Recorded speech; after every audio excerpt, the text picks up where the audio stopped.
All right, now that everybody's settled down, welcome. For those of you who don't know me, I'm Ron Whittables. I'm the Technical Director of the Biff, WBFH in Bloomfield Hills, and we're gathered here to say goodbye to our fearless leader, Pete Bowers. But before we do that, before we have dinner here, I'd like to bring to the microphone my best friend, Dr. Robert Glass, the Superintendent of Bloomfield Hills Schools, to say a few remarks.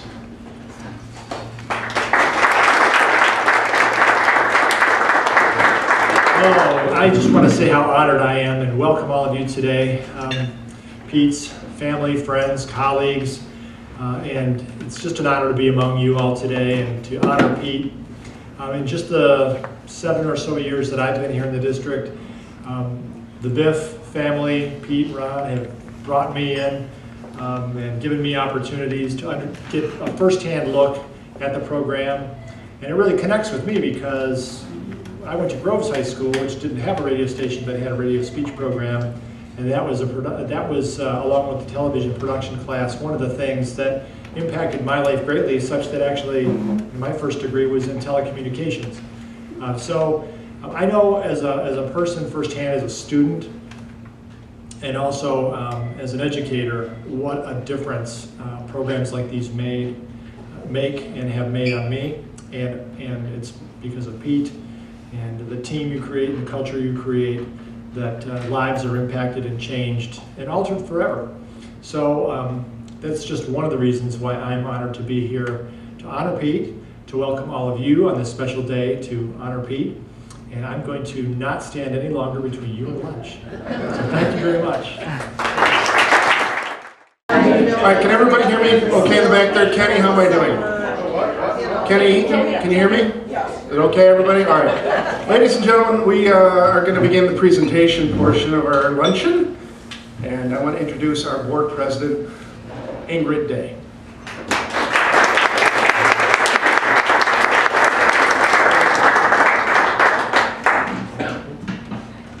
I'm going to stand a little taller here. Good afternoon, everyone. That's okay. Yeah, it's probably good exercise, actually. Good afternoon. My name is Ingrid Day, and I am the current president of the school board, representing one of my fellow trustees. Paul Colin is also here with us. You'll be hearing from him in a second. But Paul is way cooler than me because Paul has his own radio show on the Biff, and so I think that's pretty spectacular. Me, I win prizes to have a radio show, and then I back out because it spooks me.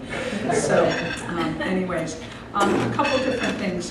One is, as a person who advocates for all things public education and who knows that the key to a good public education is for students and many times their families alike to create good connections to things that are going on in a school building.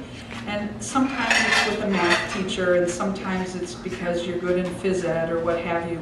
But one of the things that has been a hallmark of Bloomfield Hills schools forever and ever, and the entire Bowers family can attest to this because the Bowers family has been integral into keeping Bloomfield Hills schools what they were and what they continue to be, but are the choices that we have of the different programming things that can be those connection points for our students. You'll see I stole one this year. This is down to my last 10 days on the board. Good for me and bad for me all at the same time. But I stole a key from the model graduation ceremony that was just held a couple hours ago. And it's their key to come back because of those connections that those teachers made with those students.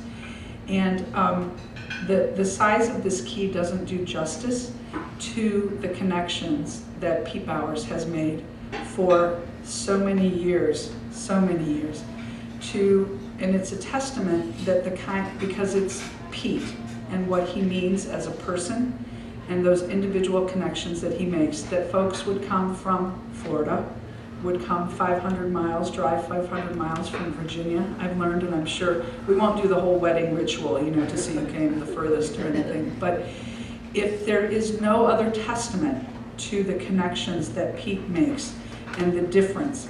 This isn't about whether or not you got your start in radio from this. It isn't about whether you did anything in telecommunications, but those connections and that personal involvement that Pete sees, that passion that each of you pulled from him. So think about the hundreds and hundreds of students that Pete has worked with that we're able to capitalize on that passion that Pete has for not only education, but in particular the Biff. It's simply incredible and amazing. And the other thing that I think is so important is that it has spanned this length of time, because we have folks that worked with Pete and can tell us stories about his first year in the district. And then I hate to point you out, Kenny, in the back, but here's the next generation right here who has had the benefit. Yeah, absolutely. Because my hope is that Kenny will say, you know, I got my start with Mr. Bowers, and then I did whatever the next step is. And that he too one day will be sitting at a table and giving hugs and praise to those mentors and people that inspired him and put that passion into things. And so Pete, while I don't have a key for you and I don't have anything more than my hug, and forever will we be grateful at Bloomfield Hills Schools for everything you and of course your family, your entire family, but for those quiet and passionate things that you have meant to more children than we can ever imagine. And we thank you for that and wish you every happiness in your next steps in life. Thank you very much.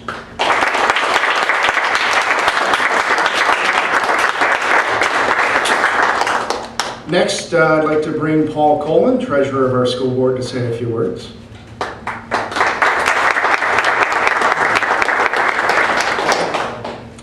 So how I came across getting involved in the radio station. So one day I was wandering in, and I saw the radio station. I was talking to Pete and Ron, and I kind of reflected back and said, if I had to do certain things over again, one of the things I would have liked to have done is been involved in radio and had my own radio show.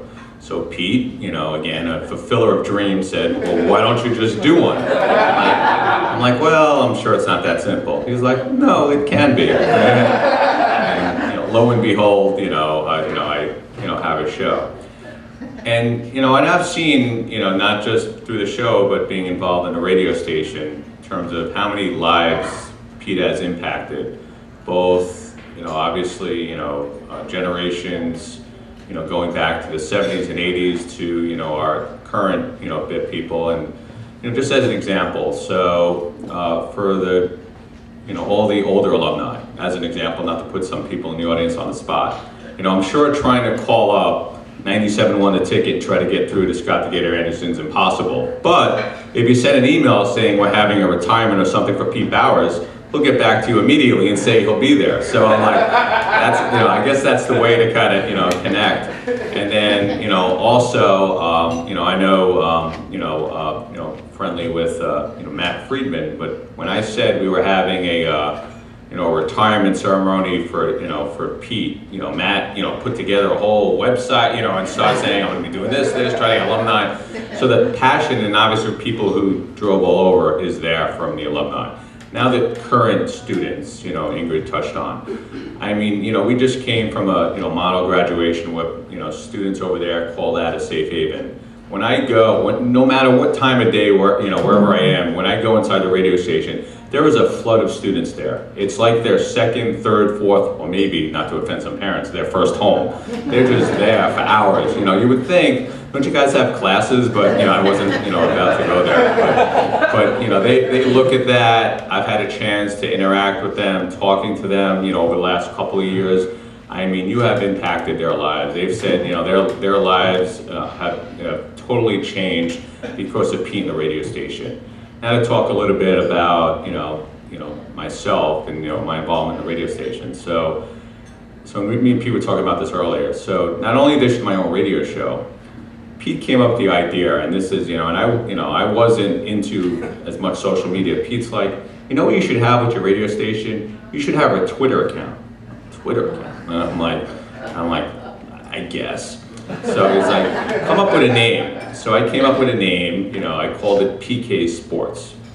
Now, in terms of, what, you think as a board member, what you can do to give back to the community.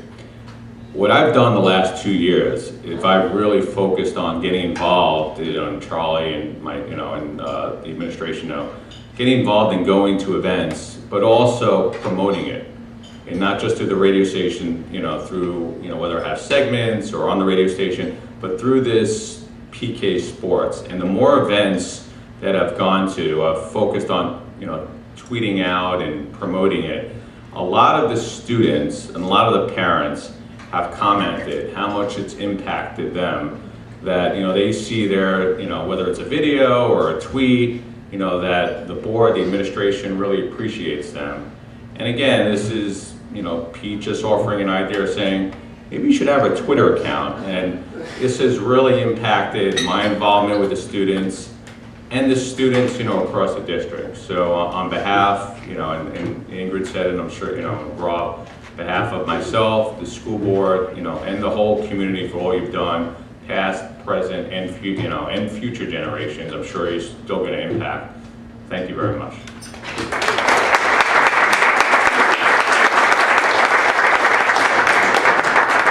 Okay, now it's time to bring out Pete's boss, Mr. Charlie Howard, principal of Bloomfield Hills High School.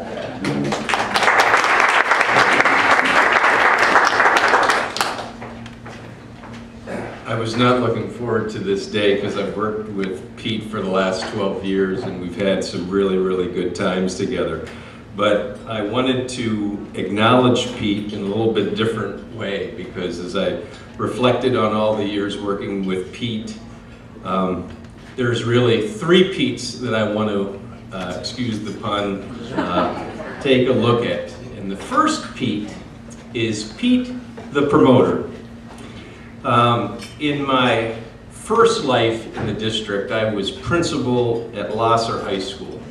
And I came in the summer of 2005, and it was during the third week of school. I was sitting in my office, and we were getting ready for homecoming. And all of a sudden, I hear a commotion of about 20 or 30 adolescents all running down the hallway in the same direction. Now, if you're principal and there's 14, 15, 16-year-olds all running in a mass pile in one direction, that's not good. So immediately I got out of my chair and said, what is going on in the hallway? And to my surprise, in the doorway, down at the other end of the hallway, the main hallway at Lasser, I saw this big figure in the doorway. And I said to my secretary, Mary Jo, I said, what the heck is that? And she looks at me and she said, it's a biffalo. And I said, Mary Jo, you said buffalo, right? She said, biffalo. I said, our test scores have been really high in the district for a long time. Are you sure we're not getting this one wrong? And she said, oh no, that's the Biff's biffalo, the mascot. And that was my first entry into understanding what Pete the promoter and what the Biff meant to students in both our high schools at that time. Since then, anytime you go by the radio station, pens, hats, bumper stickers, if you haven't been to the back table, more things. I'm sure there's a few tattoo parlors that are now doing customized Biff logos wherever you'd like it on your body. Pete is the king of bling, but with that, he is a true believer in electives and authentic learning. And Pete knew he had to keep his program going, and he wanted to make sure that every student had an opportunity, and that came through the promotion of the Biff whenever there was an opportunity. And I will tell you, not all elective teachers want to do that. Pete understood that very well and the importance of that. Right now we have 8th graders doing radio shows, we have parents doing radio shows, we have community doing radio shows. Pete has and his staff have done just a tremendous job with that. Lastly, as I joke with these guys, don't ever call any of Pete Bauer's programs fake news. He's the real McCoy. The second Pete is Pete the prophet. I looked up in Webster's dictionary, prophet, and it said a person regarded as an inspired teacher or proclaimer of the will of God. Well, we're a public school, so I'll leave off the second part of that and talk about Pete, the inspired teacher. Each and every day, Pete Bowers made learning fun. In this day and age of accountability with schools across the country, more and more testing, more and more test scores and other accountability measures, here was a program that made learning authentic and meaningful. And isn't that what school should be about for kids? His curriculum was real-world applications. These students of his have skills that will last them a lifetime. Evidence of that, if you go by the radio station, there are these beautiful gold awards, too numerous to count, state awards, national awards. That's because Pete's efforts. And it was, I used to go, we just finished up board recognition, but it was like every May or June, the rite of passage was Pete and his radio students would be recognized for some type of award, either state or national award. And that had been going on, not for a couple of years, for decades. And he did it with class, caring, and a huge heart. And finally, the third Pete is Pete, what I call the proud papa. Biff students were his students clearly. He would take care of them, fight for them, nurture them, and teach them life lessons for 41 years. He would take his students and staff anywhere, Chicago, Mount Pleasant, Grand Rapids, wherever there was a need or he felt there was going to be a learning experience that was important to kids, he was taking them. And learning was well beyond the four walls of the school building for Pete. He talks about alums like they were his own kids. Every time I would walk down to the radio station, he talked about many of you in the room, he treated you as like it was his own kids. So it's great to see many of you here today for that. Memories certainly to last a lifetime. You know, in looking at Pete, one of my most poignant reflections of Pete, he was not there for. And I have to mention this, and it happened a couple of years ago on our 9th grade campus. I was standing there with his brother Tom in the parking lot. And Tom was getting ready to help Pete move the radio station again. And he said, we were talking about Pete, and he said, Tom said, my brother does a great job with the radio station. I love him for all he does. And I responded, we do too. And Pete, I know Tom was looking down and saying, I love you and good work, my brother. So, I know this was going to be tough. My most satisfying thing we could do for Pete was build a new radio station. It's just state-of-the-art, well-deserved. It's in the heart of the school, for those of you that have not seen it, and it's thriving. Thanks for your patience, Pete, on the project. It was not easy. I will make sure the blue tape on the wall gets down and replaced appropriately. That's an inside joke for any of you current Biffers. So Pete, thank you from the entire staff and student at Bloomfield Hills High School for all you've done. And please know that you've left the radio station and its program well poised for generations to come.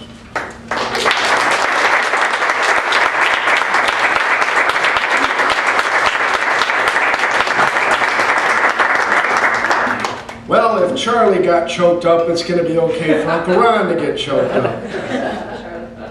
Pete, how you doing? Good. My late mother, Teresa, whom I adored dearly and miss very much, was a wise woman with a wickedly funny sense of humor. She imparted this gem of wisdom on me once while cheating me blind in a game of gin rummy. She said, son, never take anything for granted because one day it will be gone. Kind of like toilet paper. Today, we're facing a similar crisis in that the person who's always been there for us and we figured would always be there has decided to hang up the headphones and close up shop after 41 years. This can't be. How will we survive? Who will drive us to the MAB Awards? Who will play music at lunchtime? Who will tell us those dumb jokes? It's as if the Rock of Gibraltar is transformed into sand and is washing into the sea, and we're all chasing after it. These things are just not supposed to happen, not in our lifetime. But it's true. Pete is changing frequency. He's off to a new wavelength, a new medium, a new adventure. Our leader is retiring. I first met Pete 30 years ago this coming September. There was a position open as the night manager / supervisor of the Biff. I was tipped off by none other than Matt Friedman, who is here this afternoon. He told me to apply for the position, so I did. I wanted to get a job in radio, anything in radio. I figured the Biff was the perfect stepping stone to begin my career. As I sat down in Pete's office at the old Andover High School that day, I was subjected to the usual questions we all get when we apply for any job. What's your experience? Do you have any references? What can you do for us? Do you have a clean driving record? Then something was said, and then something clicked in me, and then outpoured my passion for broadcasting. I can't recall exactly the exact wording of Pete's reaction, but I remember his head nodding a bit as if he were caught off guard, acknowledging, hey, this kid has something to bring to the program. At that point, we connected for life. Whatever I said that afternoon must have made an impression, because here I am 3 decades later, an older man, but still a big dreamer, paying respect to a wonderful person who gave me a career. And if I had to sit through that interview again today, I wouldn't change a single thing I said, because those who know me understand what the Biff means to us and our community. There's a famous quote by Ronald Reagan: some people spend an entire lifetime wondering if they made a difference in the world, but the Marines don't have that problem. Dare I say, neither does Pete Bowers. Imagine a young man reporting for duty in the late summer of 1976 with a stack of 10 records and a dream. Today, we look around this room and see his influence upon every one of us here. Administrators, school board members, families, alums, and current staffers. We have nationally recognized award-winning broadcasters, journalists, public relations professionals, attorneys, doctors, and countless media-related affiliations among our ranks. All of us got our start at the WBFH studios, and it's because of Pete. Personally, I can't thank Pete enough. You have really been the best boss I've ever had. Honestly, Pete, honestly. I've worked advertising, radio, television, retail, county fairs, show business, and freelance creative. Seriously, my career is a patchwork. Through the ups and downs of my own career struggles, I met a lot of people, Pete. None of them can hold a candle to your kindness, your generosity, your compassion, your patience, your enthusiasm, your support, and your benevolence. It's clear that you are a direct reflection of your parents, Charlotte and Charles. Now about your father, Pete, I never met him, but I have through knowing you. He was a great man and gave so much of his attention to this district. Your own unselfish contributions to Bloomfield Hills schools by way of the broadcasting program put you on the same level as he, in my humble opinion. Really. You have served your father's memory well, and we here owe you the biggest debt of gratitude. I must also acknowledge Pete's family, Claudia, his wife, his sons Adam and Eric, his brother Jim, and of course his late brother, Tom, UT, Uncle Tom, who was also an employee of the district, that Charlie mentioned. He would routinely show up at remotes and sporting events, so to Jim, thank you Jim. All the Bowers boys were there. The entire Bowers family was always there to support the Biff, and all of them should also share in the recognition. Pete, we've shared a lot. Live remotes, field trips, family fun days, football, basketball, baseball games, farm remotes, career nights, live stage shows, Hickory Grove holidays, all of those career fairs, meetings of the Michigan Association of Educational Broadcasters, trips to Lansing, New York, and Chicago. Heck, I even introduced you to David Letterman and the legendary John Records Landecker, didn't I? Thanks for putting up with me all these years, honestly. I promise to do my best to keep and maintain the pathway towards broadcast excellence, the one that you blazed all those years ago. May you enjoy your next chapter of life as much as I have enjoyed working with you. God bless you, Pete Bowers, and long live the Biff.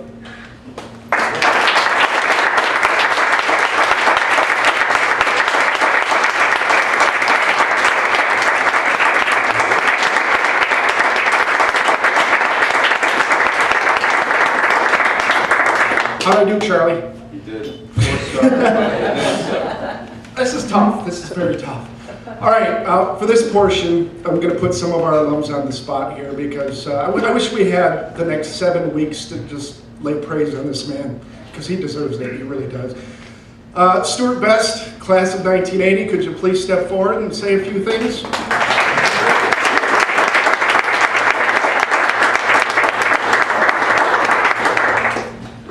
So walking up, I looked over at Pete. He looks a little nervous. I didn't prepare anything specific, but a couple things that just fall into place when you're talking about Pete. To begin with, I think between this whole room, I think Pete and I are the only ones that were there when the switch went on in 1977. And as you well know, you heard a little bit a moment ago about the history of the station. You know, to take you back to those days, in 77 and before that, Pete's dad is the one that had the inspiration and the concept to put this together. And as we say in my business many times, you're given an opportunity, the ball is passed to you, now what do you do with it? The inspiration was there, the concept was there, the idea was there, but then what you've done with that is what's more important many times than just that original concept. You know, last year we met, many of you were there as well, to the 40th anniversary of the station and the new opening of the studio. To see a project like this that's gone on for 40 years and see what it's done for students. You know, I've got many stories, some of which Pete would prefer I not repeat. And I'm not going to go on for days. There's some great history at this station. And so much may get him in trouble. So you think back, this has been here, the station's been around. Claudia was around before they were married, before kids. And again, it's not, you know, the idea started, but then what Pete's done with this idea has taken it. So I stand in front of you and I represent from those students from 1977 through 40 plus years. And just look out, you've seen the list, if you haven't been on the website, of the accomplishments of these students over the years. And I'm telling you, it's not those that went into broadcasting, as was mentioned before.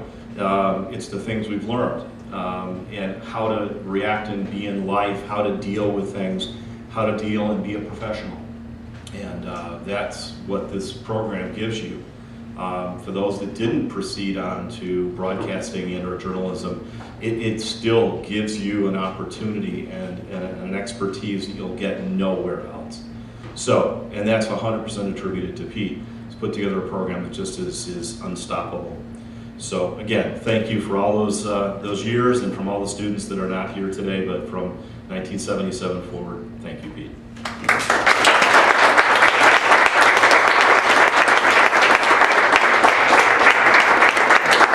Okay, let's, Chris Hill, Andover, class of 81.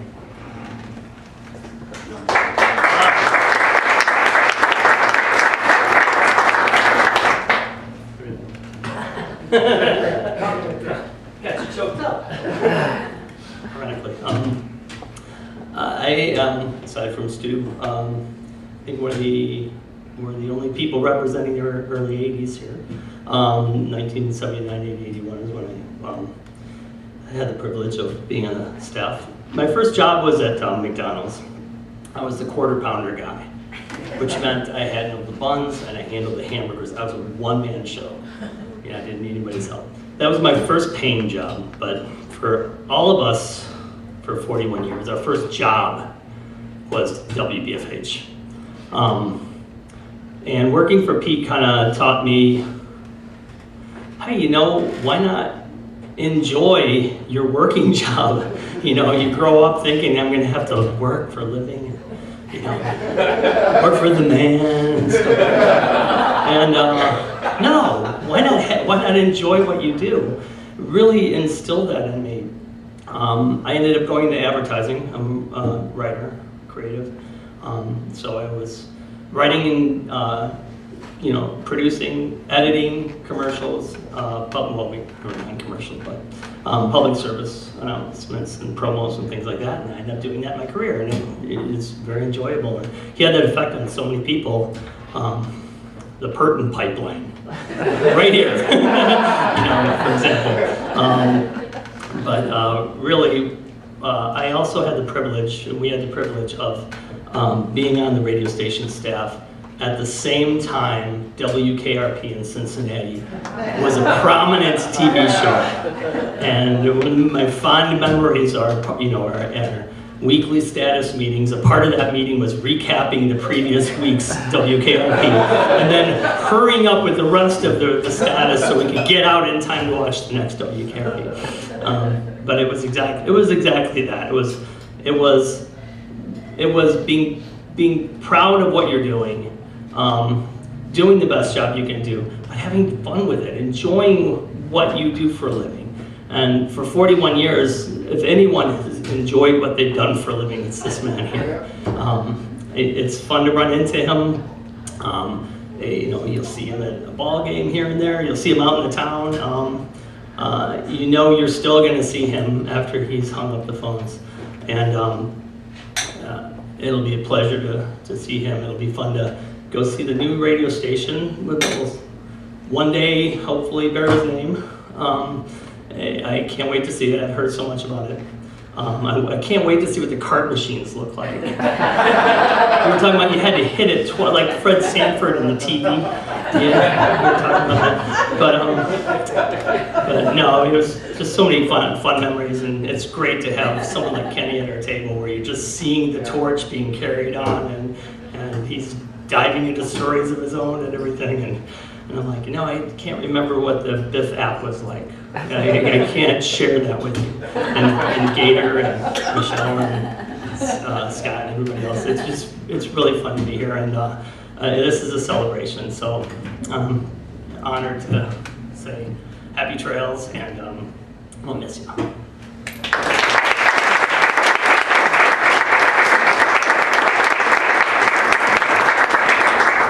Chris, the neat thing about Kenny Eaton is he's just the right size, so you can actually carry him out with you, so you're welcome to do that. Okay, we have, carrying on with the year of 1981 from Andover, we've got Heather Doran, who's here. Heather, would you care? Come on. And Joan Dodge, so the two of them will do a tandem here.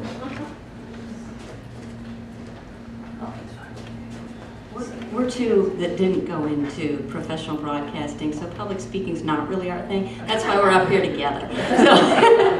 But it is such a pleasure to have the honor of thanking you in person for being one of the people who has had probably one of the biggest impacts on me as a person, and who helped create the person that I am.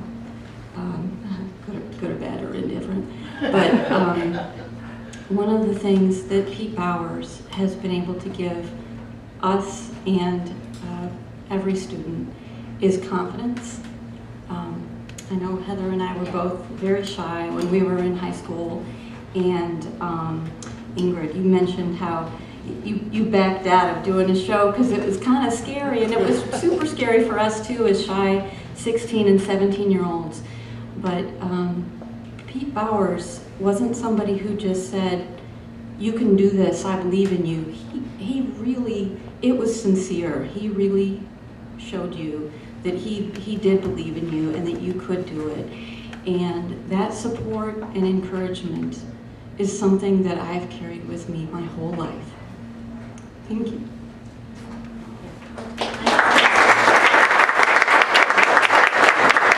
I'm just going to second what Joan said.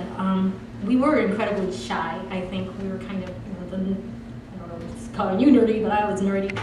And, it did give you so much confidence in a place where you had to be taken seriously throughout the day. It was nice to kind of go in that little corner of the building and let loose. And, at the time, Mr. Bowers was, he was only like 10 years older, I guess, than us at the time.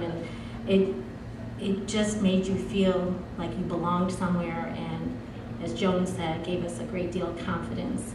I don't know what else to say. I have so many memories of like the March of Dimes, marathons, and like living at the station and doing crazy things.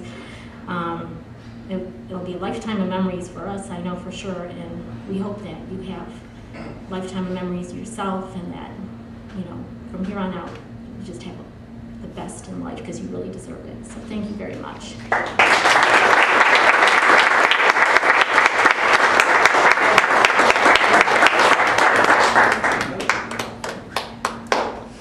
I want to also mention at one time Joan Dodge was the assistant station manager, so she would work with Pete there closely. Speaking of station managers, let's bring up Paul Gaber, Lasser 82, to say a few things about Pete.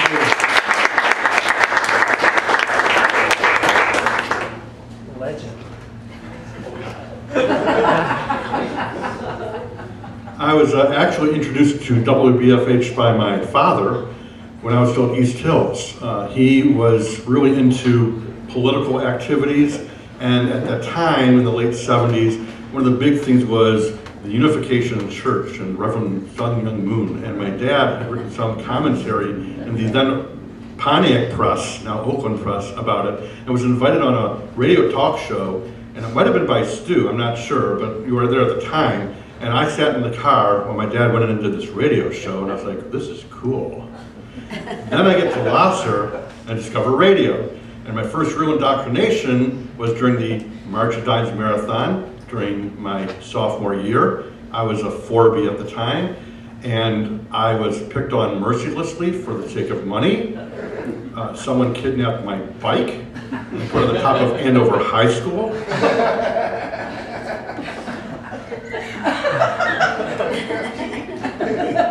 And I had to walk home because of that.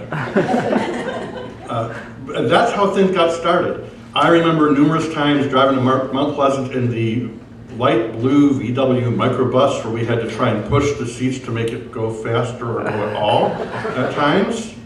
And I remember so many other fond memories of being in high school, and that the radio station was my home away from home. It was way too much my home away from home. My grades dive bombed, and my parents had to talk to Pete and say, rein him in, man, and he did. And I spent as minimal hours as possible, I think it was like 50 or 60 at that time a week, minimal. That's what I brought it down to, I think, by the way, to bring my grades up. And somehow I graduated, and that's the true miracle of life.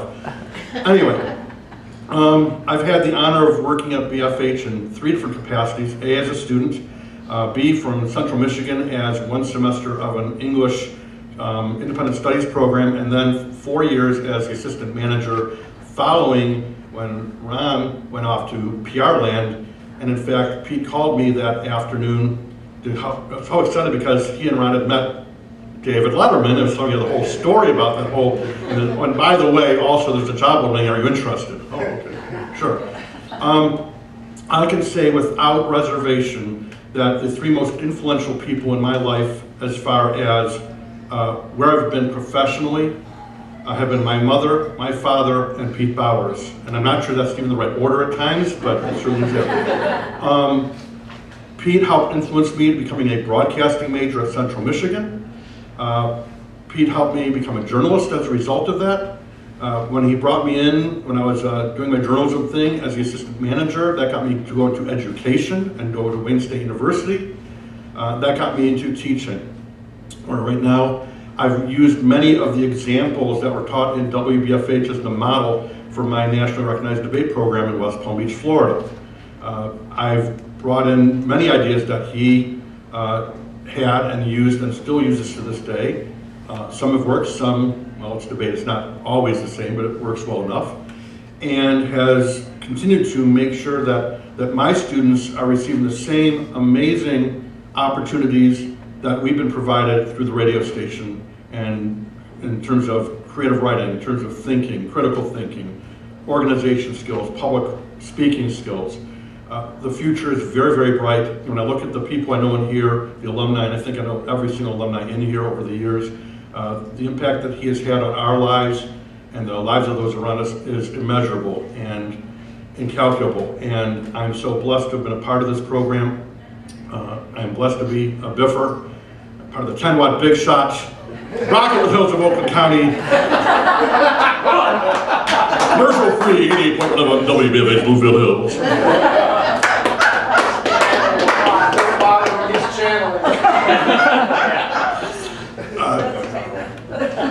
Thank you, Lyris. More with us after this song by Madonna on the flip side. Thank you very much for everything you provide and will continue to provide. I'm sure we'll be talking quite often because I need all the advice I can get on the next year and the year after that. Maintaining dreams and keeping dreams alive for students just like me who at the time had no direction whatsoever and were given direction thanks to strong individuals like Pete Bowers. Thank you very much. I cannot thank you enough for your friendship.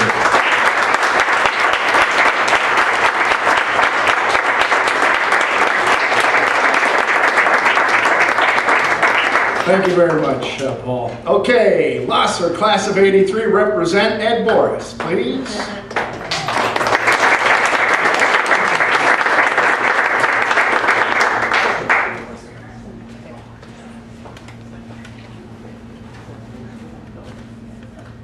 Okay, I've got a funny story and a poignant story.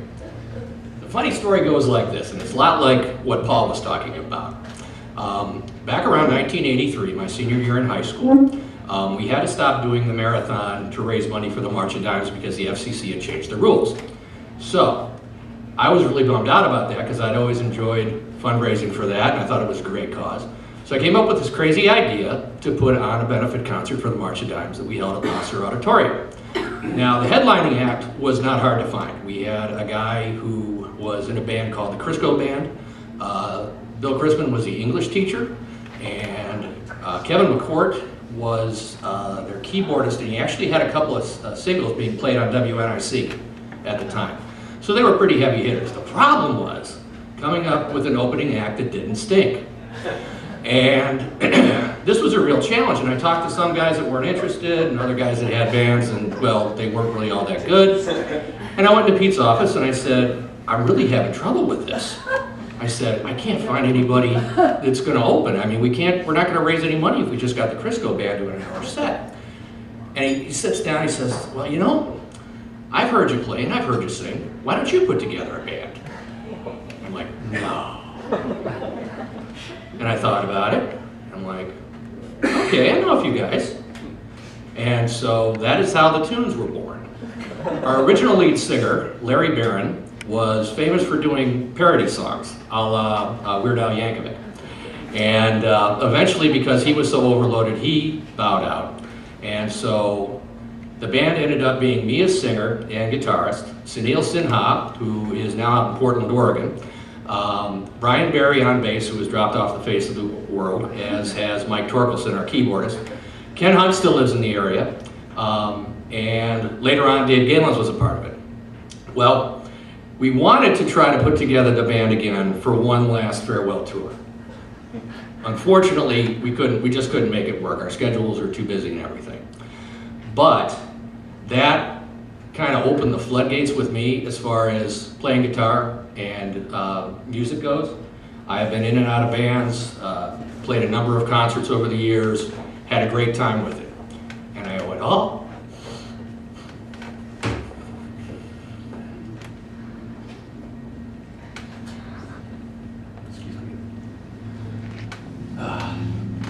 I don't feel bad because I'm not the first one to cry up here. So anyway, Patty, if you ever get mad at all that guitar stuff that's down in the basement, it's his fault. It's his fault. I'm an unwitting puppet. Now, the poignant story I want to tell has to do with Patty's and my wedding. Come this December, we will have been married for 17 years. And when we were putting out the invitations and that, I thought real hard about the people that made a difference in my life, and Pete was right at the top of the list. So I invited Pete and Claudia to come along and share in our special day.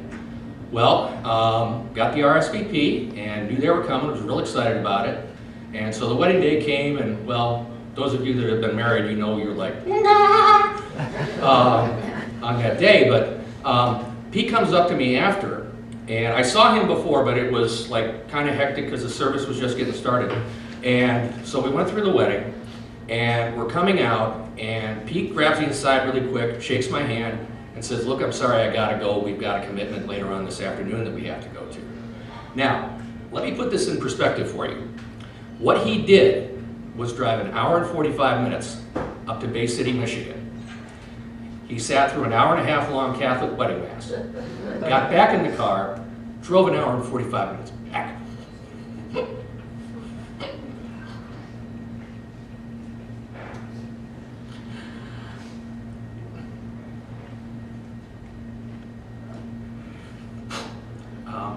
Over the years, I've reflected on that moment, and it's really kind of a mirror image of how much I meant to Pete and how much Pete meant to me, so I'm very happy to return that favor today.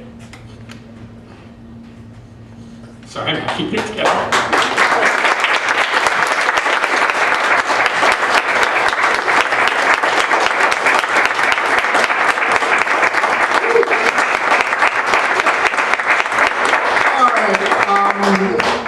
Mishkan, can you and Scott come up? Both of you? Sure. Andover class of '86, Michelle Connor and Scott Meach. Yeah.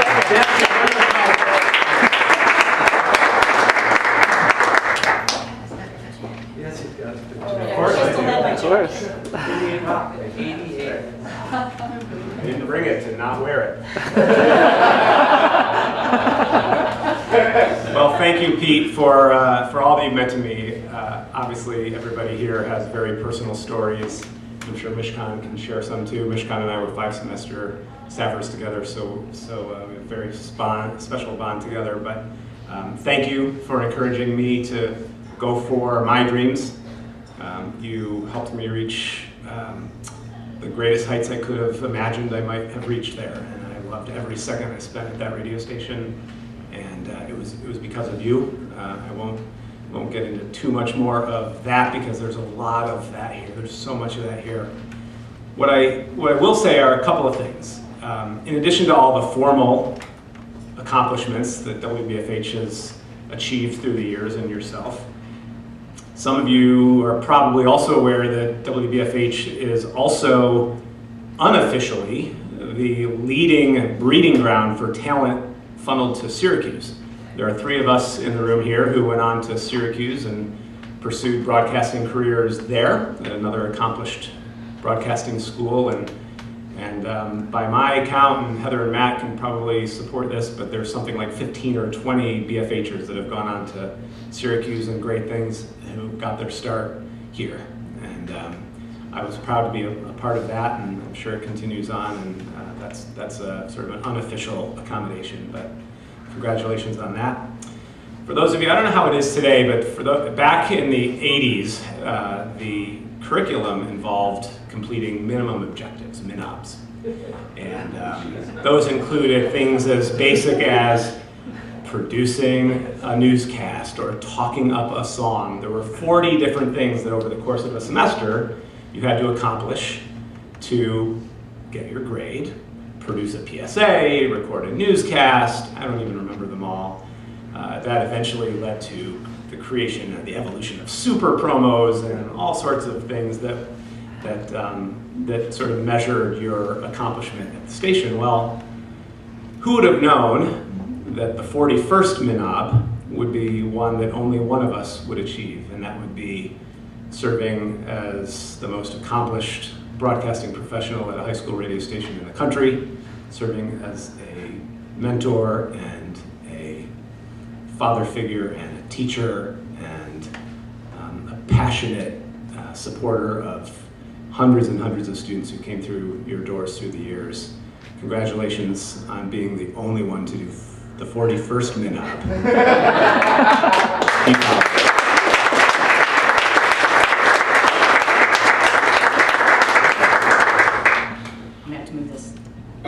So, I'm Michelle Connor, also known as Mishkan, coined by Balco himself.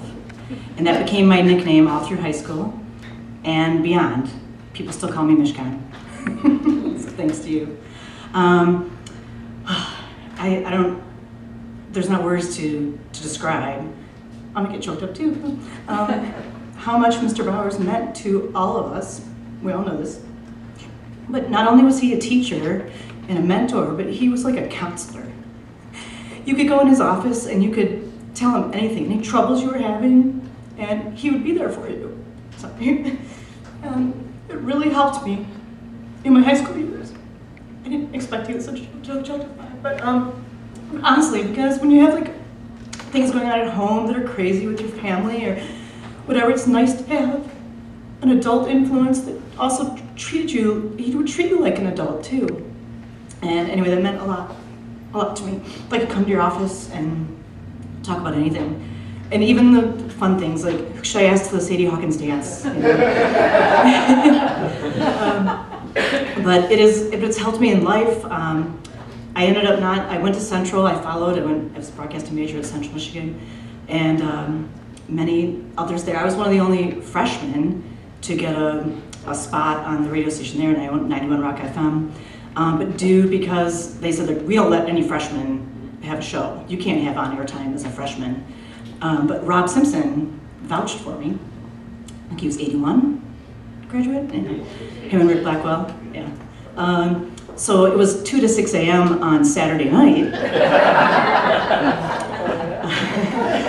But I did go on, and I pursued it all, through college. But then I found advertising. So I ended up in the advertising field. I'm a producer, and I've been very successful at that. And I think a lot of that is due to what I learned at the Biff and with Mr. Bowers and everything he taught. And I'm grateful for that. And I'm grateful for all the connections. Like Chris Hill and I worked in advertising together, and there's like the Biff alumni network is vast and strong. So I don't know what else to say. I was winging it up here, but you've been a really, really wonderful influence, and I thank you. And I also feel very old because Scott and I hosted a baby shower for Claudia and Balco when they were expecting Adam.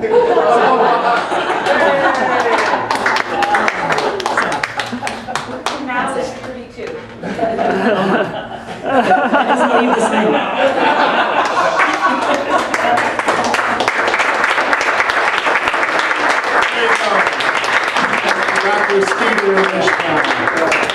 Okay, Scott Anderson, please say a few words for us. Scott Anderson, annual class of 80. Oh, Kenny, all right. Sorry, Scott. A current staff member, Kenny Eads, our sports director, and he wanted to say a few things he has to do.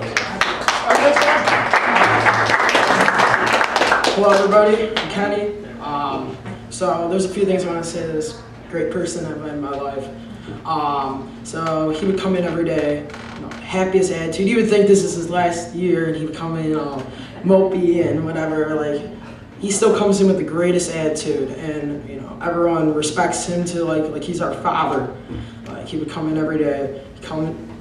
It's crazy. And every radio station that's great starts with like a foundation. Every sports team that's a major team starts with a foundation. He's built for 41 years a great foundation, and I know we're going to carry it on for 41 more years or whatever, however more long. But I just remember a couple days ago I was having issues with people, and I came up to him, and Ron, I walked into his class. People just walk in, and it's like the funniest thing because we all just feel so comfortable. We're like, and he knows that he's trying. We just all walk in, and we're like, hey, what's up? But I came in, and we were talking. Literally, like, he's like a second father to me. Like, he comes in, and he just treats us like we're his children. And it's crazy because you can tell there's like the teachers that just want the paycheck and walk out, or the teachers that come in and are like, just care and they care about what they're doing. I guarantee none of you guys would be in this room if he didn't care for you guys, and if he didn't make an impact on anybody's life. I guarantee none of you guys would be in here. And this dude has had such a great impact in my life. And I'm gonna miss you when you're gone. I know everyone, 26 people on staff, 27, however many are on staff, every one of us are gonna miss you. Thank you so much.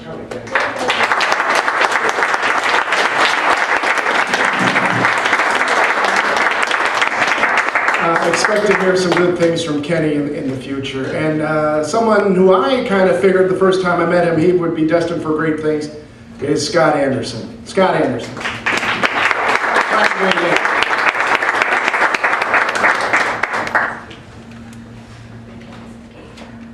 Well, I don't want to be upstaged by a 15-year-old. That would I said this over 30 years ago, so I'm going to finish it up again here.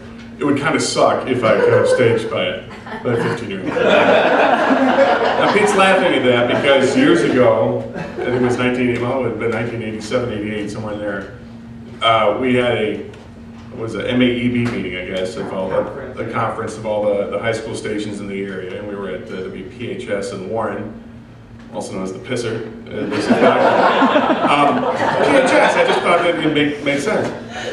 But I was the operations manager, and our program director had gotten lost on the way over there, because Warren is 10 miles away, and he didn't know where it was. So he got lost, and I had to give the speech that he was going to give. And I didn't know what I was going to say, and at some point I stumbled around and I said, and it would kind of suck if you did that. And I look in the back of the room, and Pete's got his head in his hands. Don't even know what to do. You said suck. Yeah, I did, and I've said it 3 times here. And it's okay, it's all right. But I've since learned through my broadcasting career that may not be a word that I should use. I should try to find other synonyms for that, and I've done the best I can. Sometimes it still slips in there, but it's fun to do that. I can't tell the full story, but I'll just let you know that Pete taught me the importance of luggage and not transporting clothes in a box. Which is good, because I'm an adult and I should have a set of luggage. So that's something he can tell you when the school board members are gone. But on a serious note, when you go through life, you get to college, and if you're going to college, and people ask you, what are you going to do? There's a lot of people that go into it undecided. They don't know what they're going to declare as a major. Even when you graduate, you're fortunate enough to graduate, you start to embark on the real world, and you don't know what you're going to do. You kind of flounder for a while and try to find yourself. My brother graduated undergrad with a degree in psychology. He then worked in advertising for a couple of years. Then he went back to graduate school and got his graduate degree in human resources, and now works in computers. When I was 16, I knew I wanted to do radio. So it was quite the contrast. And the only reason I wanted to do radio is because of Pete in the class. And the fundamentals course was such a departure from anything else I had ever experienced in high school or in life to that point. It really gave you a direction of what you wanted to do and gave you an opportunity to see what's out there. And I knew, from halfway through that first semester as a Forbes student, that that's what I wanted to do. I didn't know it was going to be sports talk radio. I thought I was just going to spin records and listen to Bad Company all day, but which I still do when I'm not on the air. So that works out. But it's funny. I was going through some things the other day at the house. I was cleaning out a desk and moving some stuff around, and I came across my first resume that I had put together for when I was looking for a job out of college. And when you're 22 years old, you don't have a whole lot of job experience. So this is like the entry-level resume. And the top bullet points were being a student broadcaster at WBFH. And the number 1 bullet point there was being the operations manager. And you start listing what that meant and being in charge of, at the time, I think we had 32 or 35 staff members, and I was the manager of that. And everything else that fell underneath that, all the experiences I had, got my foot in the door in the business, and because of all the experience I had, I was given opportunities right out of the gate that others would not have been given. And it's not stuff I learned in college. It's not stuff that I would have learned at Specs Howard. It's what I learned at WBFH. And so Pete, thank you so much. I really do believe that you gave me that foundation of the career that I have today, and I wouldn't have it if it weren't for you. So thank you so much.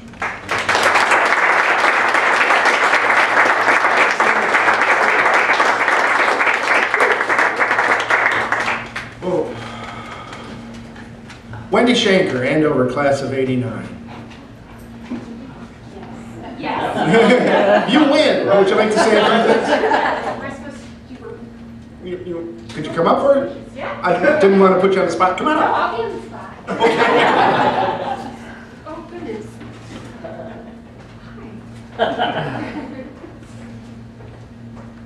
Thank you. Hi. Oh, look, I'm on the list right here. How exciting. I'm Wendy Shanker, class of '89. I'm very honored to be here. I was an Andover student and did not join the Biff until my senior year, which I look at as the biggest mistake that I made in high school, except for the social stuff,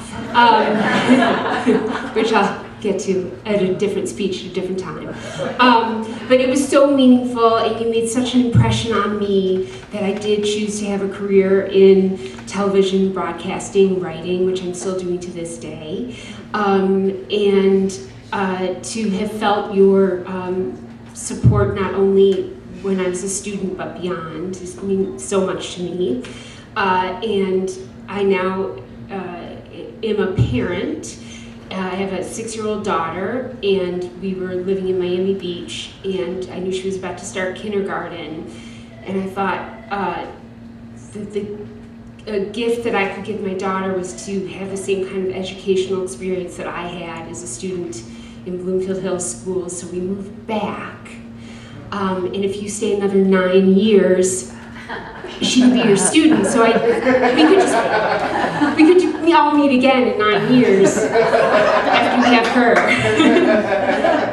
But it was, my greatest hope for her is that she could have a teacher and a guide and a mentor as kind, as open-hearted, as welcoming, as influential as Pete Bowers. She'd be a very lucky person, and I feel very lucky myself. So thank you so much. Thank you so much.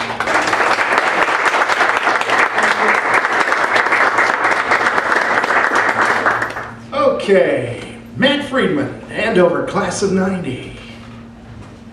Jacket time.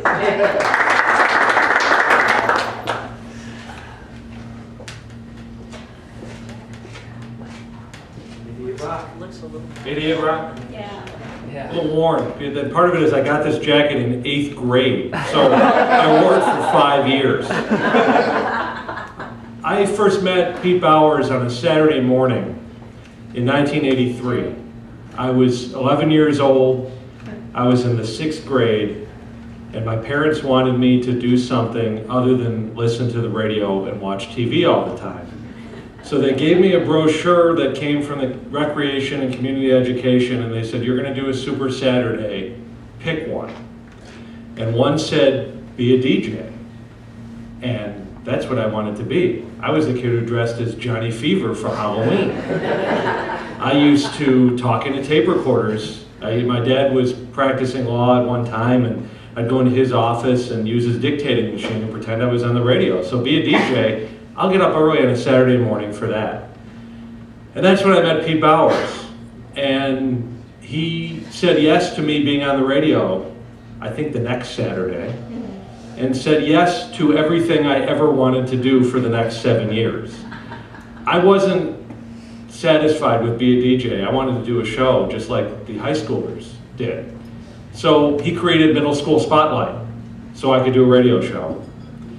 And then I got to high school as a freshman, and I couldn't take Forbes yet until sophomore year, so he created Freshman Spotlight so I could do a radio show. And then I had to take Forbes and go through kind of the bureaucracy at the time that was WBFH, but I got on staff, and I had already done a lot of the things that my staff colleagues were doing, so I wanted to do more, and he let me do more. And I wanted to have national sports celebrities on my show, but that meant long distance phone calls, which were expensive. And he said yes. And I wanted to take the marathon outside, not just do it in the studio, but do it outside, and he said yes. And I wanted to do a football game from the Pontiac Silverdome, and he said yes. And I wanted to cover the Lions and get a press credential, and he said yes. And I could give a lot more examples, because I did what I wanted to be able to do to shape the career at the radio station I wanted to create, and he always said yes. And I think back now about opportunity and how to create opportunity for people and what they want to do, and I think that's really the magic of it, is just empower people who have an interest and have a passion. And we all need somebody to do that. And I was telling somebody earlier, except for my 3 summers as a camp counselor, I've never made a penny in my life doing anything other than communications. I never had to wait tables. I never had to mow lawns or do any things that other people have to do, and that's because Pete Bowers said yes over and over and over again from the time that I was 11 years old. And so yeah, I've got a cool thing in my bio now and something I get to talk to potential clients about when they say, how long have you been doing this? And I say I've been doing this since I was in the 6th grade, and that I guess helps me stand out against competition among other things. But it's a reminder for me all the time of how I can be like Pete Bowers and say yes and empower people and not get in their way. So there's a lot of superlatives about PB, and they're all positive except for one. I think he is the lowest paid teacher in America when it comes to per hour wages. Because he worked on a Saturday morning. And he'd come in at night. When Ron and I would be on at night, we'd see him, he'd come in. And if it was a snow day, we got to sleep in, he went on the radio. And he did the Nighthawk show that I used to listen to in bed because my parents didn't want me in the house. So it's like, go to bed. He was on the radio. And then Ron figured out how I could call in and be a part of that at 10:15 at night when I was supposed to be in bed. So I mentioned that I was a camp counselor for 3 summers, and the man who said yes to me and allowed me to do that younger than I should have, and I wasn't ready for that experience, and he said yes anyway. I reconnected with him the last couple of years the way that Pete and I are connected online. And he said something to me in an online conversation I'll never forget, which is, there are no small human interactions. So when Pete put me on the radio, that wasn't a big decision. I don't think Claudia, I don't think the 2 of you are up at night trying to figure out whether Friedman should be on the radio. That was a very easy thing for him to do, but it was enormous in my life. And I'll carry it with me for the rest of my life. And what makes me feel good today is to know that while Pete is retiring, his legacy isn't even close to retiring. His legacy won't retire until the current students retire from whatever they choose to do.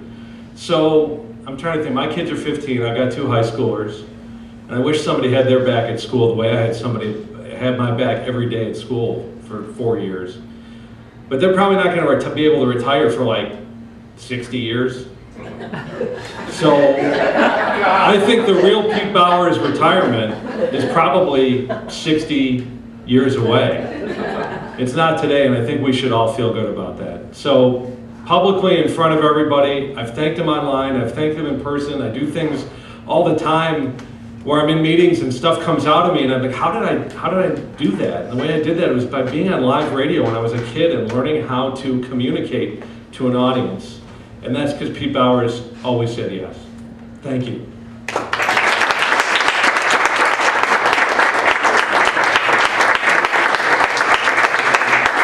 Okay, just to kind of keep things rolling here, we got a couple more here to go, and then we're going to have Charlie back up here for a final remark.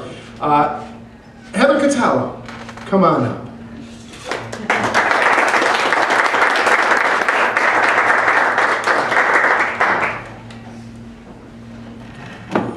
Should have brought more tissues.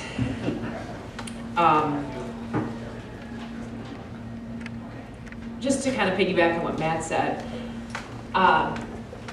when I came to Channel 7, I was really young, and I'd go on interviews, and they would say, so, how old are you? And that's not really what you're looking for when you're trying to have credibility and get the story done and get answers. And I was able to say, I've been on the air since I was 16. And I could say that because of the Biff. And I still use that line. And my mom to this day tells this story about how I came home from school one day and said, Mom, I want to take Forbes. And she was like, what? Forbes? And I said, you know, radio, I want to do the radio. She's like, what? You won't even call for pizza, you're too shy. Actually, she thought that. She thanks God that she didn't say it out loud, because that was a turning point for me. And learning how to be on the air and do all the jobs, the empowering, to be a news director when I was, whatever, 16 years old. I can't thank you enough. And I've been blessed to have some of my work honored over the years, but I think one of the coolest things that's ever happened to me was an intern walking in who went to Andover and said, "Hey, you were on one of my tests."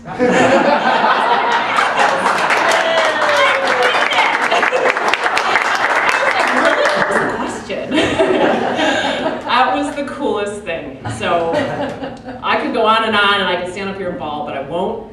But you really did. You changed the course of my life.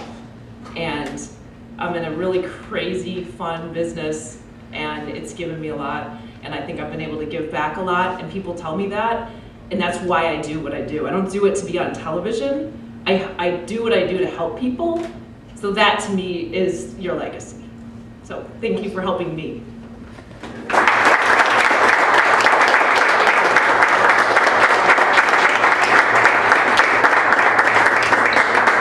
Okay, thank you very much, Heather. I didn't see him here. Is Jake Neer here? No, parents are, but Okay. he's covering the Oh, policy conference. hi, Mr. Neer. How are you? Okay. All right, so that's going to conclude our alums here. Ladies and gentlemen, the man of the hour, my favorite boss, Pete Bowers.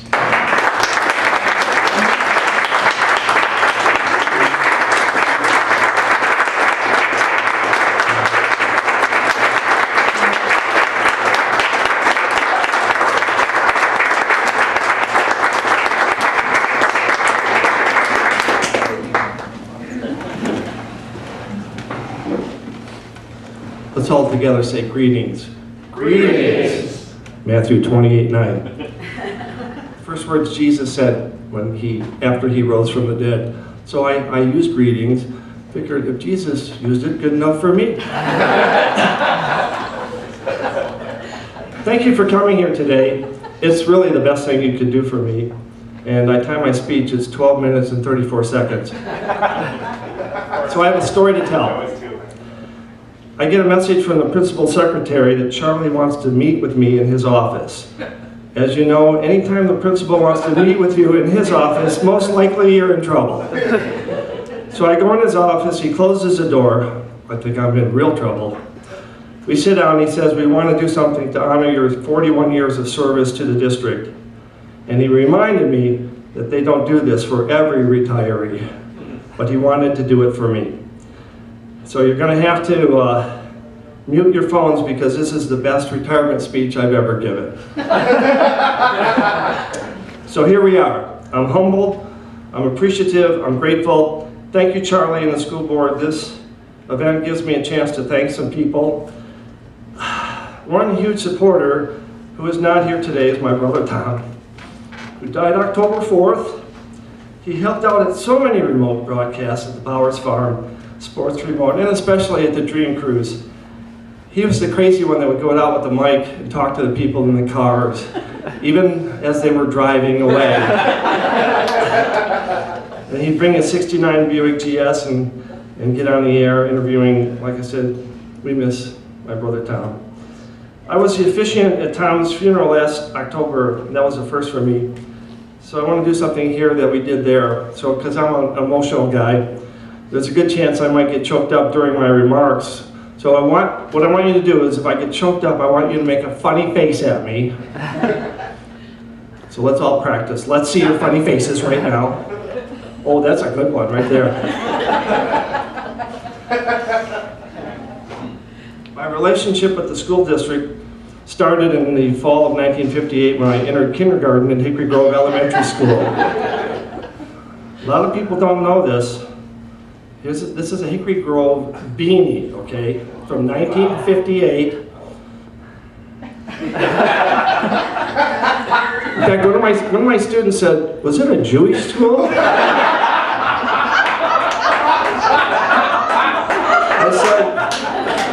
I said, "No, we wore beanies then."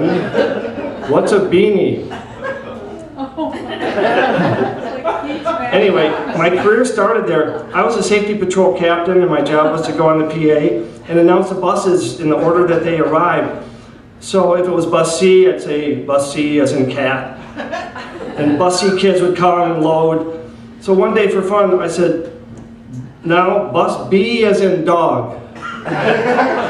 So the bus B kids came, they heard B, and the bus D kids came because they heard dog. There's pandalarium in the lobby. She didn't let me announce the buses. But my broadcasting career started.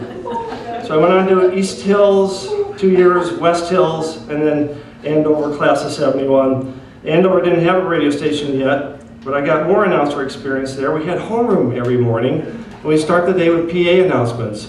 So I don't know, we drew straws, and I lost. No, I won because I got to read the PA announcements every day in homeroom, because I volunteered to do that, and mostly because no one else wanted to do that. But again, more broadcasting experience. So I didn't go to Central Michigan to study broadcasting. I got the broadcasting bug there after joining the campus radio station, where two guys from LASA were already on the station as DJs.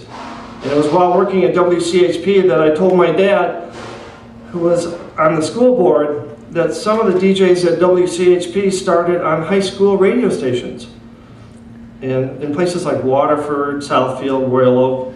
My dad and another school board member visited even Southfield High School radio station. So the process began at the school board meeting to get a radio station at Bloomfield Hills schools. Thank you, Dr. Bowers and Larry Howard.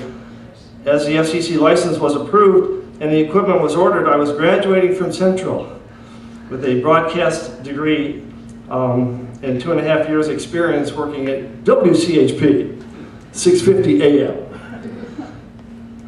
Well, I was looking for a job. What incredible timing on my part. That as I'm graduating, they need a station manager for this high school radio station, or was it fate? The job was posted. I was hired. I got the job. Thank you, Jesus. So at college, us radio guys, we talk about reaching that point in our radio careers where someday, long down the road, we could buy a radio station, hire who we want, program what we want. Ladies and gentlemen, at the ripe old age of 23, that dream that we had in college happened to me. Talk about a dream job. Now, there was someone, no names, who said, yeah, sure, Pete Bowers, you got the job because your dad was on the school board. Well, if you know my dad, you know he wouldn't meddle in any of the hiring process. Well, I turned that comment around as a motivator. Every day, for 41 years, when I would come to work, my objective was to prove that naysayer wrong and justify my decision, or the decision to hire me over others. I tried to prove every day that I was the best person for the job. I need a funny face. Also need one. I think you proved it, Pete. You can lead a horse to water, but you can't make him hydrate. So, I have with me the Biff Holy Grail. This is the guest book from the first day we went on the air, October 1, 1976. My mom and dad signed it. And right here is Larry Best, Stu Best's dad, and his mom, and there's Stuart Best right there, October 1. Stuart, you're in here, baby.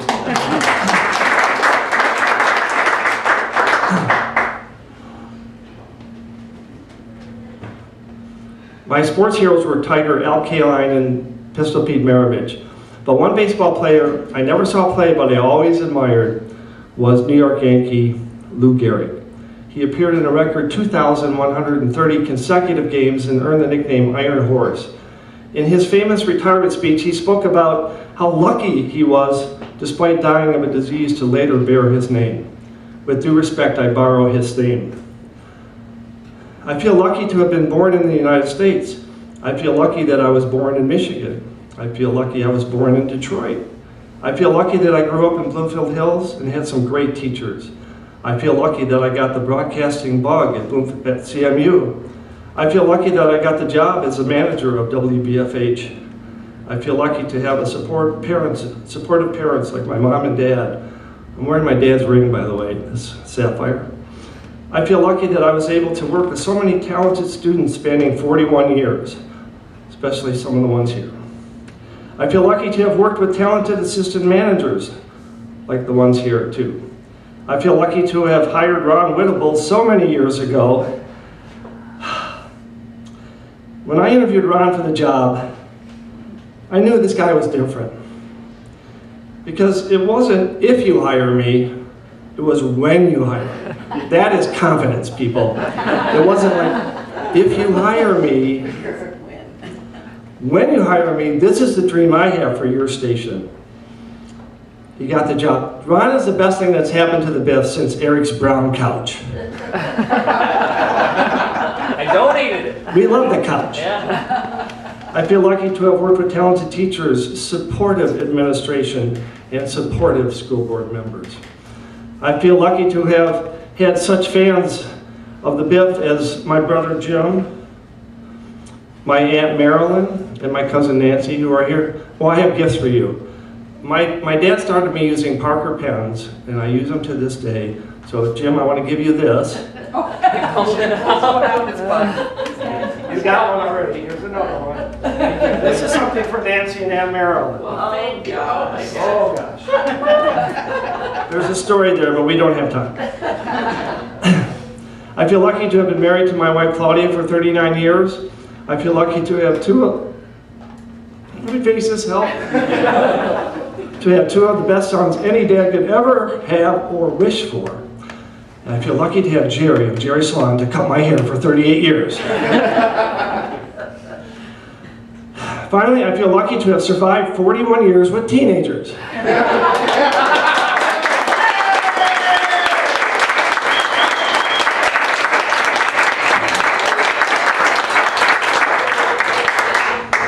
Teenagers can drive you crazy. But they also can be funny, creative. Oh God, I wish Kenny had stuck around. Energizing and quick-witted. I used to joke that I was the best station manager the Biff ever had. Without skipping a beat, Matthew Brennicky said, "You're also the worst station manager WBFH has ever had." Bring me right down. But he's right. I'm the best, and I have been the worst. One way to stay young, Gator once called me the man who doesn't age. Gator, I've been holding off the gray hair, but I think I'm getting some over here. One way to stay young, hang around young people all day, every day. George Tunis, former student, once said, "What we liked about radio class is that we laughed every day." We laughed every day. In fact, one time a student, Scott Alexander, oh, no names, he was laughing so hard one day, he gagged and he ran over to the wastebasket and puked. How funny must have been something that he did it. You know what, I think we need to laugh more nowadays. Successful people often are asked, what's the secret to success? For me, no secret. The secret to success is surround yourself with awesome people. These 10 Michigan High School Station of the Year awards, those 10 gold records, and the 6 Best Station in the Nation awards were won by my students, not me. And as I said on Channel 7 feature, and right now I have to thank Heather and Joanne for nominating me to be one of Anne Marie's All-Stars, a highlight of... Funny face, help! Thank you, Claudia. Heather, best thing that ever happened. You're on Channel 7. Yes, my students are on every day. As has been said, I am the radio dad for my students. And when they win a state or national award, hey, I got choked up when Anne Marie did this. When they win that award and they walk across that stage to receive it, that's my kid. So proud. So proud. Funny face. And I learn a lot from my students. You think they just learn from me? No. Here's what I've learned this year. Sick is a good thing. I say, that's sick. Crispy. You know crispy? This is teen talk. That's a good thing too. Crispy. This thing is dope. Dope? Good. Even Eric has used dope. Lit. I didn't know this one, but this ceremony right here is lit. Kenny, where are you when I need you? Straight up, ratchet, blunt, shut the noise, T-H-O-T, fast, rat, poppin', fire, salty. Oh, that was salty. I said, well, you know, I shouldn't eat salt myself. No, not that kind of salty, Mr. Bowers. Vaping, fire, and of course, catch me outside, I-da-ba-ba-da. What is that? I can't even do teen talk.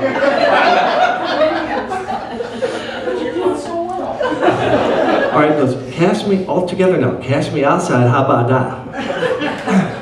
All right. The worst part of my job, there was a worst part, was when selecting staff, I had to turn down applicants due to space and time limitations.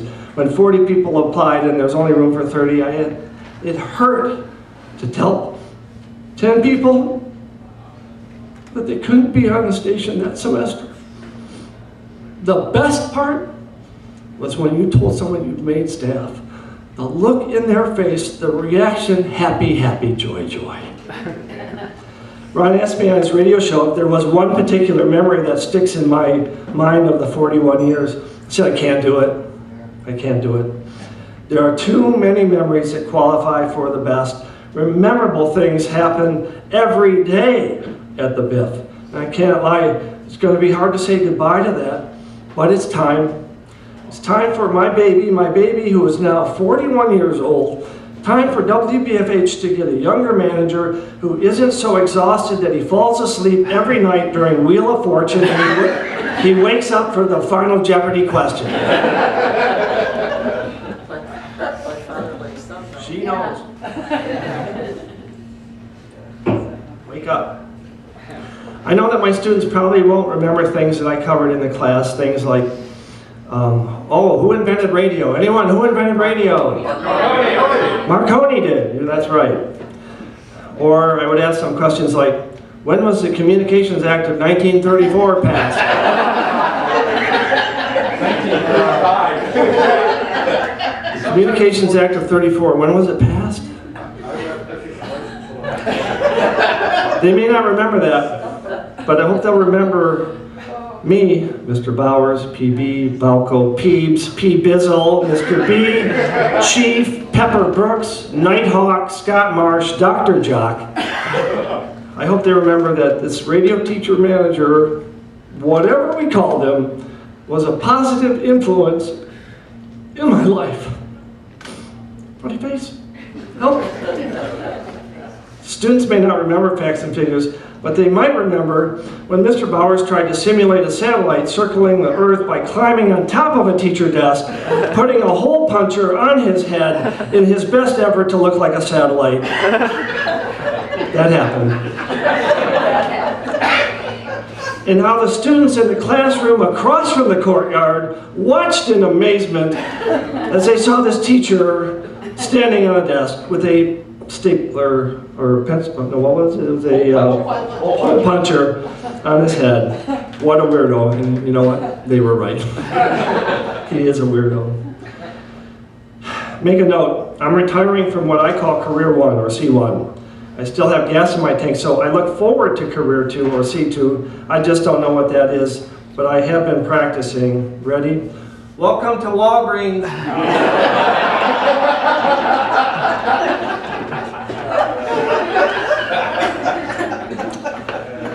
I'm good at one thing. I'm going to retire some things. Like these are my red and yellow cards. If you get a yellow card, you know what that means, you soccer players. And then if you get 2 yellow cards, you get a red card.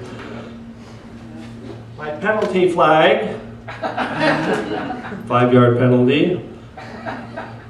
My old school pocket calendar with horses on it. My Parker T-ball jotter, the Jim already had one, but here's one. My anti-bullying Black Hawk bracelet. So if I see someone getting bullied, first I stop the bullying, and then I go, I feel your pain.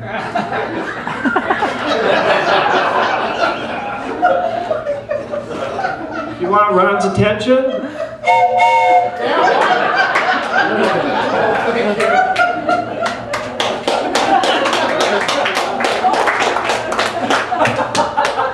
I carry lucky coins with me. This is my brother Tom's coin. This is a 1976 quarter, bicentennial. This quarter is as old as my radio station. And a 1954 penny. That's the, whoops. That was the year somebody was born. My Biff lanyard is on the back table. My antique school bell. This is how I start class. This is an actual antique school bell I bought at a garage sale. Kids know when that starts, put your devices away. Mr. Bowers is going to be teaching now. My school district cell phone I have to give back to you people. Notice I have a radio as my phone thing. My exploring electronic media scope. Let's explore electronic media today, everybody.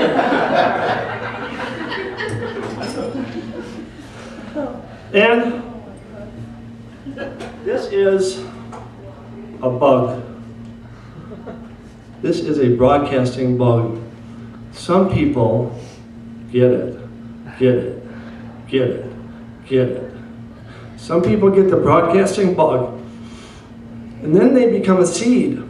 My job, water that seed, put Miracle-Gro on it, give them the best equipment that they can have, and watch them grow. But one prop that no one has ever seen, and I keep it in my car, is not retiring because I need it every day. My Jesus action figure.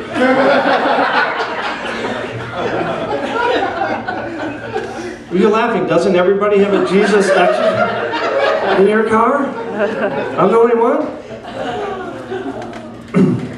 He and I talk on my commute to and from school. Well, I do most of the talking. He just listens. That's good. My other best non-human friend is my radio. This is my first radio. This is a transistor radio, RCA Victor. And back in the day, we had one plug.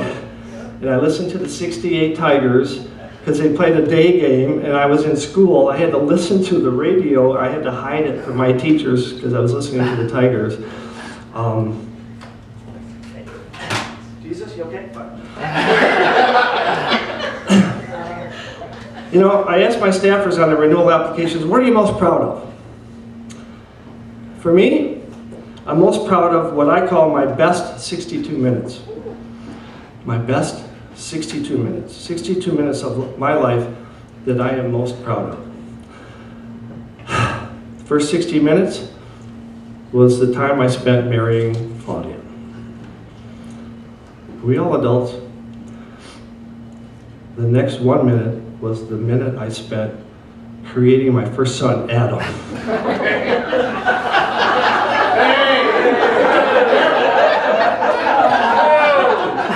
My next minute was the minute I spent creating my second son, Eric. My best 62 minutes.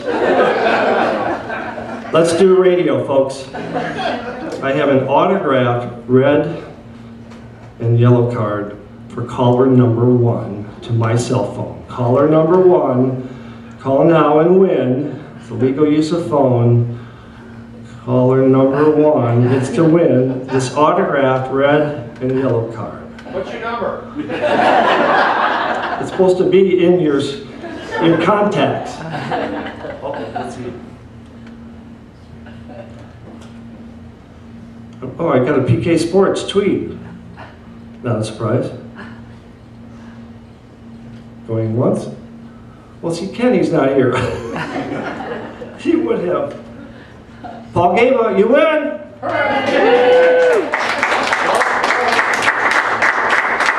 Yeah, Paul? Like a song about the Ramones, please? All right, come get your yellow and red card.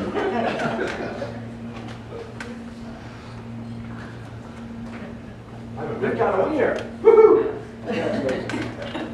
I finally won something. I need Ron to come up. And I would have had Kenny come up. Because I have one more prop for those returning next fall. This could be one of the corniest props I've ever had. Chris, did you say something about passing the torch? Yeah, I said passing it.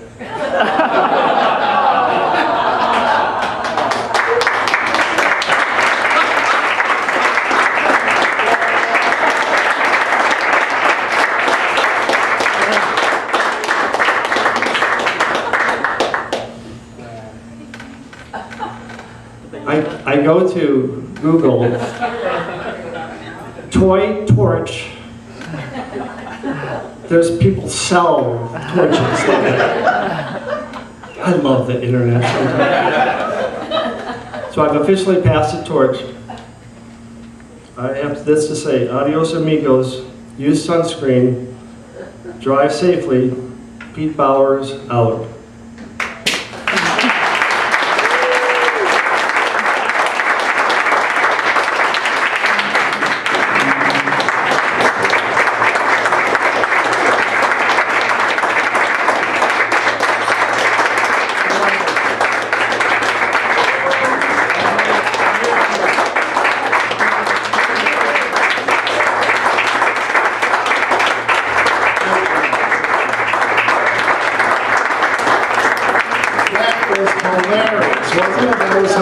Okay, I want to bring Charlie Howarth back up here. We have one final presentation, and then we also have a very special dedication.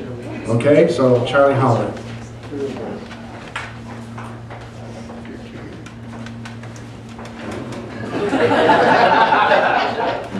Pete, LMAO, man.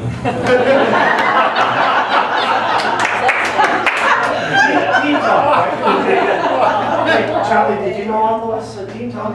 I got about 80%, Pete, but you stumped me on a few of those, especially the last one. The other thing I wanted you to know, Pete, we do often have retirees come back and work part-time. I'm looking for an in-school suspension supervisor in the fall if you're interested, if you haven't had enough of teenagers yet. That might be a perfect fit. No, thank you. The last thing is, there's no way to really honor Pete's legacy.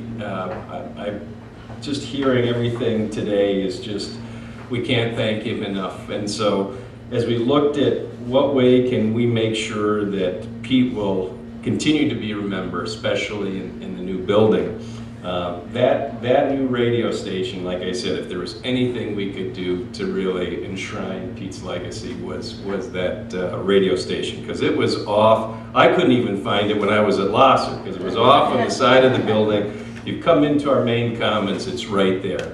And the main part of that is the on-air studio, because every time you come in that building, whether it's lunchtime, in the afternoons, in the evenings, you see Biffers on the air, and doing what all of you did that brought you so much joy and happiness. So it's with our pleasure, and I'd ask our superintendent of schools and our board president to come up and join me. It gives us great pleasure on behalf of the Bloomfield Board of Education to dedicate the BFH On-Air Studio, that's the golden goose where they first go on air, the Pete Bowers On-Air Studio. So Pete,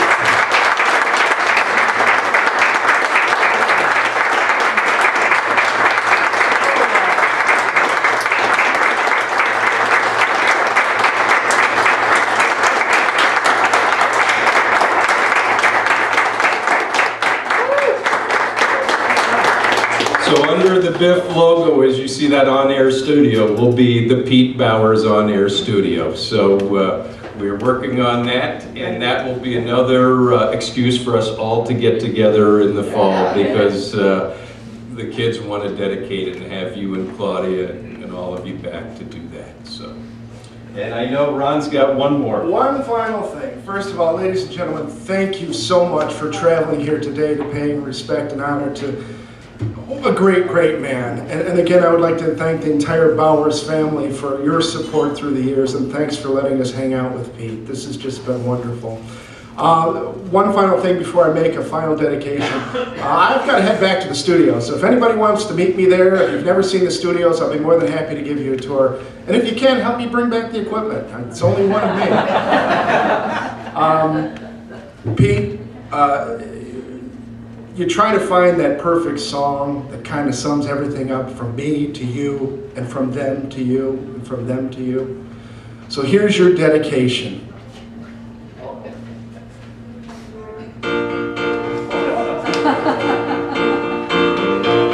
Thank you for being a friend.